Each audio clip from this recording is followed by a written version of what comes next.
วยกดไลค์กดแชร์บ่าวโปชาแนลนี่เด้อพี่น้องวันแม่ขอให้พวกแม่หรือว่าพวกแม่ยิ่งขอให้มีสุขภาพแข็งแรงและสู้กับเวียกกับงานต่อไป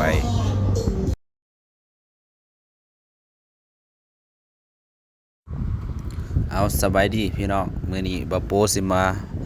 พากเสียงเนื่องในโอกาสได้ไปร่วมงานบุญแม่ยิ่งสากลก็คือวันแม่ของเฮาและนี่คือภาพบรรยากาศในมืองานบุญของพวกเขาจะตั้งอยู่ที่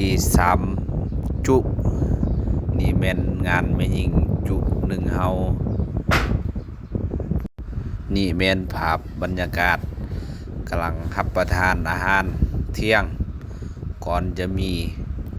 บทฟ้อนบทลำแต่บ่โปบ่ได้ถ่ายแต่ที่เซอร์ไพรส์ที่สุดก็คือมันฝนตกพี่น้องฝนตกค่ำหลังจากกินข้าวแล้วสิเกียมยืดแข้งยืดขาฟ้อนลำวงสามัคคีแต่ดันมันฝนตกพี่น้องนี่ครูสุกเสียงทองเพิ่นเจ้าของอิเล็กโทรนกำลังประกาศให้พ่อแม่พี่น้องและอ้ายเอ้ยน้องแม่ยิ่งมาร่วมรับประทานอาหารเที่ยงในงานของพวกเขาในมื้อนี้นี่พี่น้องบรรยากาศในงานนี่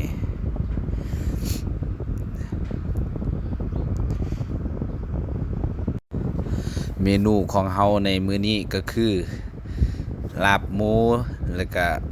มีข้าวปุ้นหรือทางพี่น้องฝั่งไทยเอิ้นว่าขนมจีนนี่พี่น้อง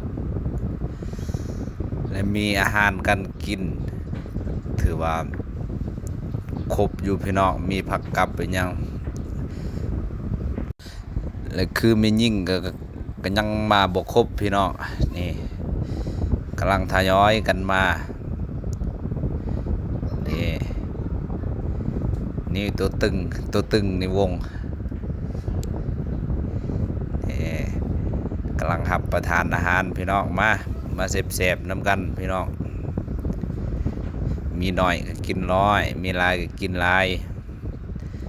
มีน้อยก็กินให้หมดพาเข้าสามัคคีพี่น้องนี่มีสำใดละกินสำนั่นพี่น้องนี่กำลังกินข้าวกันเมามันพี่น้อง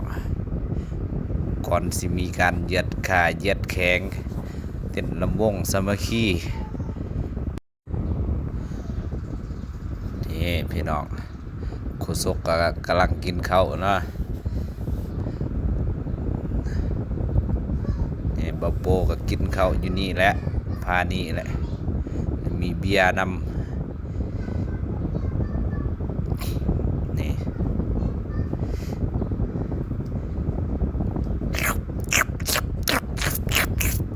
แซ่บพี่น้องแซ่บหลายพี่น้องมากินน้ำกันกินข้าวหอมพานี่กินคนเดียวมันบ่แซ่บพี่น้องต้องกินหลายคนหรือกินพร้อมด้วยพ่อแม่พี่น้องแล้วก็แม่ยิ่งมื้อพิเศษที่สุดก็คือวันแม่สากลนี่พี่น้องหลังจากข้าเจ้าสู้กับเวียกกับงานมา1 ปีเต็มกว่าจะมีวันนี้ก็บ่แม่นน้อยพี่น้องต้องได้เฮ็ดเวียกเข้าแหงเข้าเหือกันได้เงินตัวนั้นมาแล้วก็มาจัดงานเป็นวันพิเศษวันแม่นี่คือแม่ยิ่งบ้านเฮาแต่ยังโมเมนต์ไม่ยิ่งหมดบ้านเด้อพี่น้องนี่เป็นกลุ่มหนึ่งและอีก2 กลุ่มอยู่ลุมบ่าวโปบ่ได้ไปถ่ายพี่น้องเพราะว่าบ่าวโปอยู่จุนี้ก็บ่สามารถไปถ่ายจุเขาได้เพราะว่าเฮาอยู่กันจุไผจุลาว บ่อยากไปวนจุเขายันจะหน่อยสิเป็นเรื่องสิผิดกันเลยมันยากพี่น้องนี่มีอาหารอยู่นี่ก็มีอาหารการกินครบอิงตามงบเฮามีนะพี่น้องนี่งบเฮามีน้อยเฮาก็กินน้อยงบเฮามีหลายเฮาก็กินหลายพี่น้องนี่หลังจากรับประทานอาหารแล้วตอนนี้พวกเขาก็สิเกียมจัดรอบฟ้อนลำวงสามัคคีพี่น้องนี่นักร้องเฮากำลังหาเพลงคาราโอเกะอยากห้องไอ้ให้พวกพ่อแม่พี่น้องเฮาฟังเพิ่นว่าหลังจากนี้ก็ฝนตกเสื้อผ้าไหลทุกคนฝนตกหำก็เลยได้ย้ายอิเล็กโทรนขึ้นไปในเฮือนขึ้นไปฟ้อนถึงเฮือนแล้วเฮามาเบิ่งหอบลำวงสามัคคีของเฮากันต่อพี่น้องก่อนสิไปเบิ่งก็อย่าลืมกดไลค์กดแชร์และกดติดตามสองบาวโปนี่เด้อขอกล่าวคำว่าสบายดีหอบลำวงก็คือไผอยากฟ้อนแม่นจับคู่เอาเอง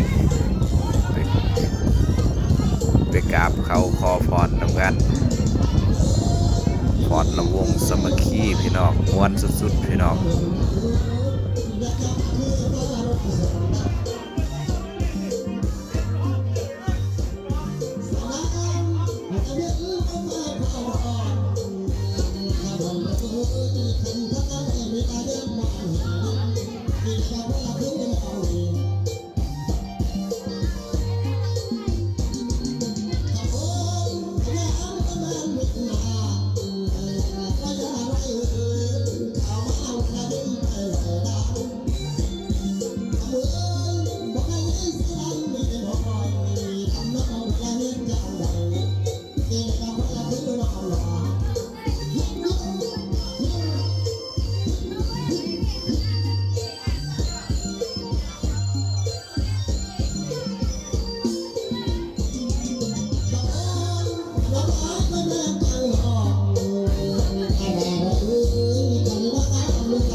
โอเคโอเคโอเค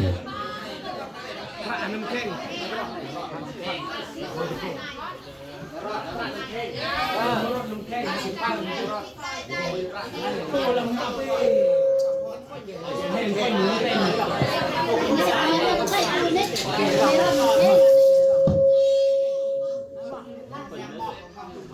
เอาต้นยิบ